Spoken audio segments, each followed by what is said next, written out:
Israel की strategy हमेशा रही है कि जब 2-3-4 देश या दुश्मन उस पर मिलकर वार करते हैं तो वो चुन चुन के मारता है। उसने अब हमास को न्यूट्रलाइज करके वो हिजबुल्लाह पे टूट पड़ा है हाथ धो के। ये मेरा ख्याल इतना नहीं है कि हिजबुल्लाह की कमर टूट गई है, लेकिन साफ विदित है कि साहब वो स्ट्राइक बैक नहीं कर रहा। It is a great achievement for Israel. Israel is not going to listen to any moral lectures. Ki don't fight, fighting is bad, etc. He said we are fighting for survival of our race, of our women and children and our race. I don't think it has a huge impact. Definitely it's going to have a psychological impact on international community because Israel, it's not going to change much on the ground because the structure of the Hezbollah party is so strong and they have the commander at every levels. अब बात यह है कि साहब America बहुत देर से चेता रहा था इजराइल को कि भैया एस्केलेट मत करो, अब सीज फायर कर लो, अब ख़त्म करो। इजराइल ने कहा कि साहब ये जो फायरिंग की है हिजबुल्लाह ने, इससे हमारे 60 से 70 हज़ार नागरिक हमको इवैक्यूएट करने पड़े हैं नॉर्दर्न इजराइल से, और उसके चलते साहब जो हमारी इंडस्ट्रीज़ हैं वो बंद हो गए हैं, वो बेचारे घर से बेघर हो गए हैं और हम बर्दाश्त नहीं कर सकते। हमको ऐसी कंडीशंस क्रिएट करनी पड़े कि हमारे रेफ्यूजी जो है 70 हज़ार के करीब वो वापस नॉर्दर्न इजराइल जा सके। हमको बर्दाश्त नहीं है कि कोई देश हम पे धड़ाधड़ रॉकेट फायर किए जा रहा है पिछले 1 साल से और हम हाथ पे हाथ धरे बैठे हैं। इजराइल की स्ट्रेटजी हमेशा रही है कि जब 2-3-4 देश या दुश्मन उस पर मिलकर वार करते हैं तो वो चुन चुन के मारता है। पहले स्ट्रांगेस्ट को जो है इमीडिएट थ्रेट को न्यूट्रलाइज करता है, फिर अगली थ्रेट, इस तरह करके वो चुन चुन के मारता है। तो उसने अब हमास को न्यूट्रलाइज करके वो हिजबुल्लाह पे टूट पड़ा है हाथ धो के।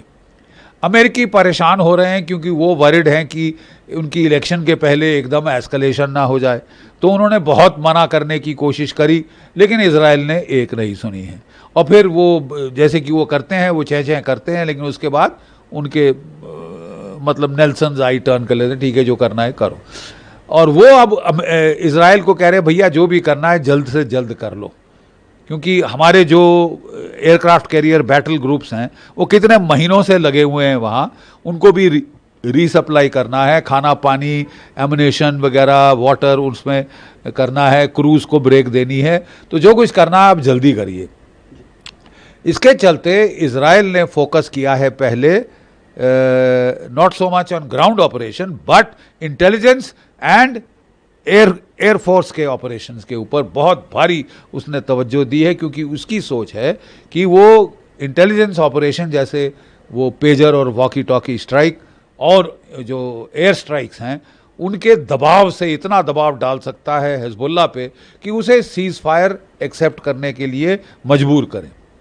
जो बाइडेन भी यूएन जनरल असेंबली में कह रहे थे कि सारे देशों को दबाव डालना चाहिए कि 20 दिन 21 दिन का सीज फायर हो, लेकिन इजराइल ने साफ मना कर दिया है कि साहब जब तक हमारे लोग सुरक्षित नहीं हैं हम कोई सीज फायर एक्सेप्ट नहीं करेंगे और हम जो है ताबड़तोड़ हमले करते जाएंगे जब तक या तो हिजबुल्लाह सीज फायर एक्सेप्ट करे और अपने फोर्सेस को विड्रॉ करे।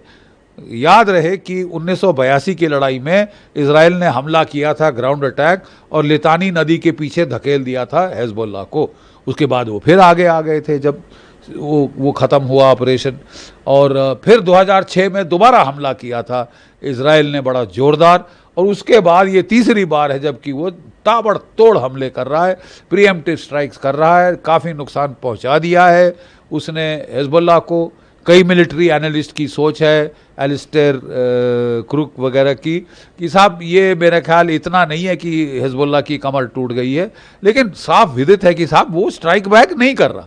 Well, Nasrullah's death, as far as I'm concerned, it is going to give a considerable shock to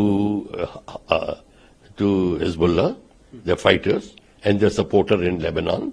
It will give, because they were not thinking that he could be eliminated so easily. Well, he has been eliminated. By which method?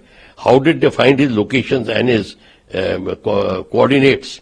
And which method? What sort of missile attacked and all that we'll find out. That's a different thing. But the question is, this is happening. And this is happening at a very fast pace.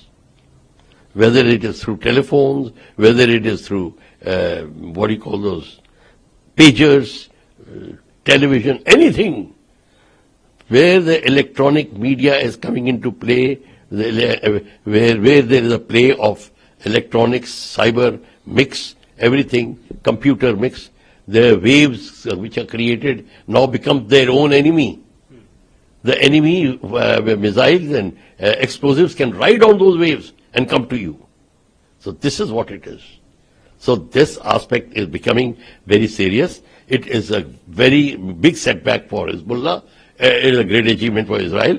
And let me tell you one thing, Israel is not going to listen to any moral lectures. Ki, don't fight, fighting is bad, etc. He said, we are fighting for survival of our race, of our women and children and our race. He says, no amount of teaching will deter us from our objective, and that is to destroy, eliminate this radical Islam which is working against Israel. I don't think it has a huge impact. Definitely it's going to have a psychological impact on international community because Israel trying to have some sort of glorifying its attack on Gaza because they have been humiliated for the last 1 year because of the attack by Hamas on the 7th of October. Until date, after all this 1 year, almost 1 year, they are unable to achieve their objective and they are unable to eliminate Hamas. So there is a huge humiliation for the Israeli cabinet and the government. So killing a leader of commando of the or supreme leader of the Hezbollah party is a gain for them. But having said that, I would say still we have to wait and see. It's not going to change much on the ground because the structure of the Hezbollah party is so strong and they have the commander at every level. So there is no question that they will have an impact. In fact, when Israel was trying to destroy the communication system, with like they blew up, detonate bombs in the pagers, the talkie-walkie and laptops, it didn't change much on the ground. So the ground reality is different from what the psychological war is on. So you're saying that this will not a lot. So who will succeed Nasrallah and how will they retaliate? See, the question here we have to understand that the war on Lebanon is not the war on Hezbollah. The pretext that it is Hezbollah who is defending, who is causing the trouble for Israel, is just a pretext to invade Lebanon.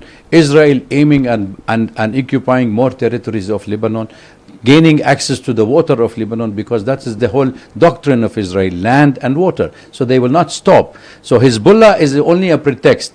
If you will know that 1982, when Hezbollah was born, it was born out of the Israeli invasion of Beirut, where they invaded Beirut and then Hezbollah came to power, came to the light. So therefore, as long as there is occupation and annexation of land, there is a resistance. So the fight currently is not that Hezbollah has taken the lead. It was only with Hezbollah that they could deter Israel from invading Lebanon again. And that is what we keep on saying to the rest of the world. Nobody wants a war, but nobody wants occupation. So if you end occupation, the war is over. And Hezbollah said to Israel very clearly from the 7th of October, if you don't stop the attack and all your hostility against the Palestinian in Gaza Strip and West Bank, we will not stop attacking you. So I think that was the message from Hezbollah. But the war has been going on for years with Lebanon. In fact, we know that Lebanon is still part of Shiba Farms, which is a Lebanese territories, are still under occupation. So we know that Israel is occupying territories and the war will continue.